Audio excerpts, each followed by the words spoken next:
Well, something that I enjoy are interesting films. And I have this funny little habit of collecting public information films.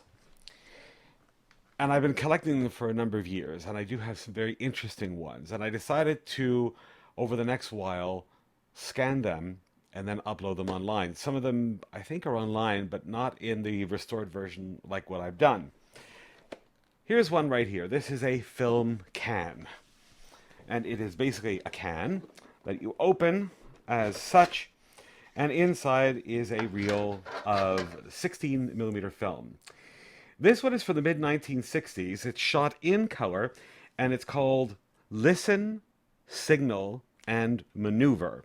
Now, the British were very good at public information films, especially from that period of time. There was always a sense of humor about them. Now, this one was shot by British Pathé, produced by the Ministry, wait a second, the Public Office, the Public Information Office of Film, by, for the Ministry of Transport. Kind of in that combination. Anyway, let's take a look at Tom and his friend in Listen, Signal, and Maneuver. I'll let you in on something before we watch it. It is a little cheesy and a little silly. Mind you, there's a great swinging number right at the end.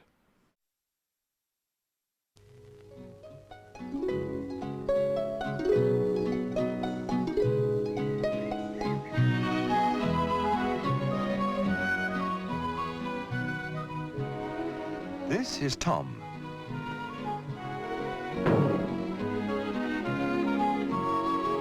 Tom has a friend who was always inclined to be reckless. As they grew up, their mode of transport changed.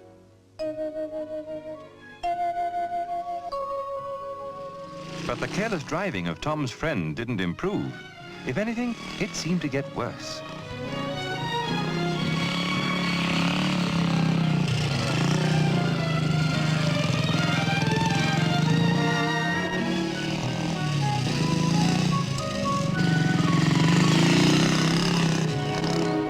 He was always rushing here and there with as much speed and noise as possible. He'd forgotten he was now riding this and not that.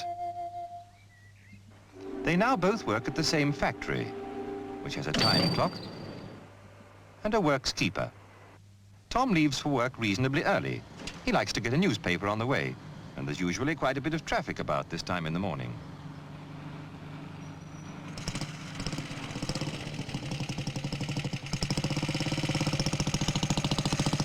And Tom's friend, well, he's just getting up.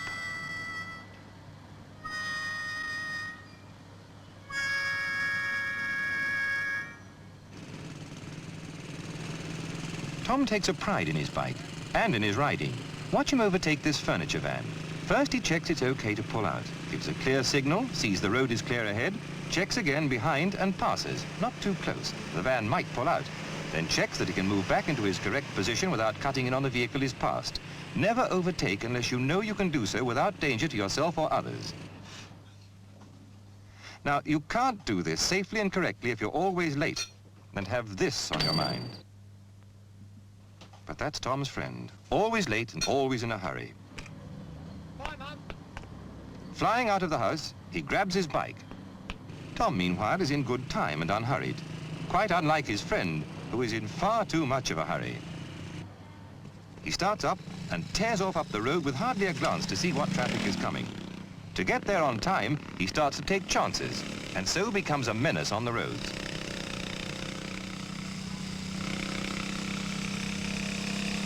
The roads you travel on each day become very familiar. You think you know just what traffic to expect at every junction.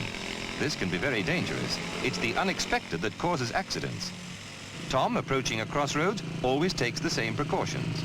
Approaching in the normal position well to the left of the road, he checks oncoming traffic. Looks behind, then gives a clear signal that he intends to slow down or stop.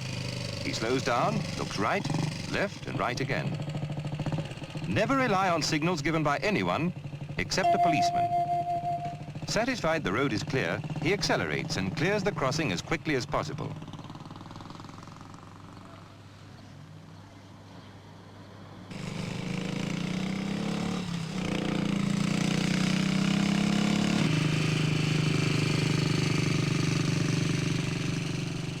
At this T-junction, Tom turns left, so he makes nearly the same maneuver as before. Starting well before the junction, he checks behind.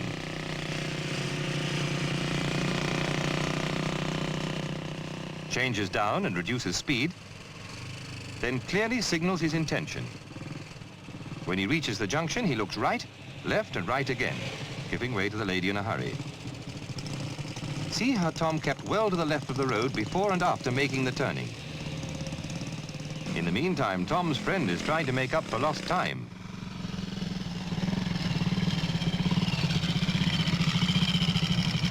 As time gets shorter,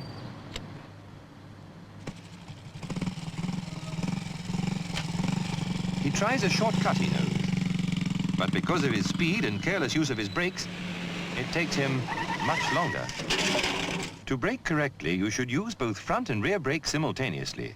Then, under most conditions, providing you're not traveling too fast, you pull up safely. If you use only the back brake, you could lose control. Like Tom's friend, you could nearly end up in the gutter, or worse. Remember, your brakes are for safety. But some people, it seems, will never learn.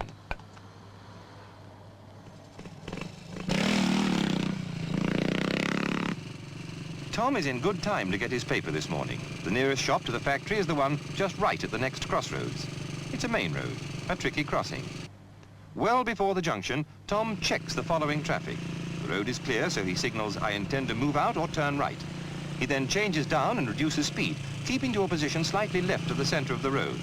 Looks to the rear again and gives a clear signal, "I intend to turn right." Reduces speed, checks oncoming traffic and pedestrians. The road is now clear. Notice the wide curve he makes, not cutting across the corner. Then he takes up his new position well to the left of the road. Makes a clear signal he intends to slow down and stop.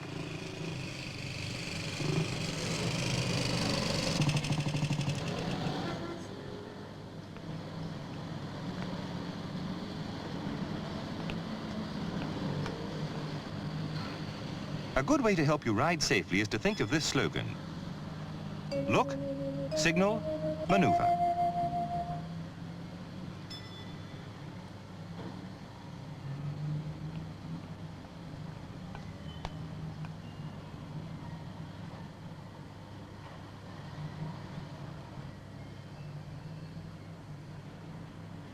Watch Tom this time. Look, signal, maneuver. Simple, isn't it? Well before approaching the crossroads again, Tom starts his drill. Look, signal, maneuver.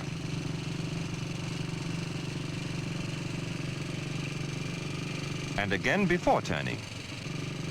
Look, signal, maneuver. He turns in a wide curve, making sure not to cut the corner, then takes up his new position well to the left.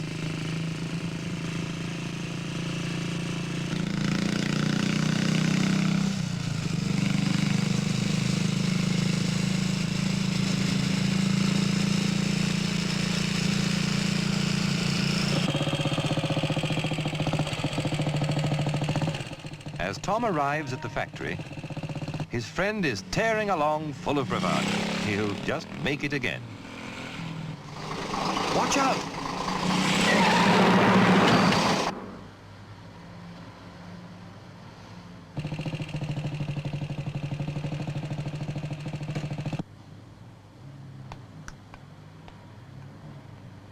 Tom still has a friend. Well, just. But his friend hasn't a bike anymore. Just a summons for careless driving. After Tom passed his test, he made a new friend, who is quite an improvement. As Tom says, you should see her at a T-junction. There was no need to teach her to look, signal, maneuver. If you use your bike properly, it can give you a lot of pleasure, as well as being a quick and economical means of transport, as long as you remember road safety.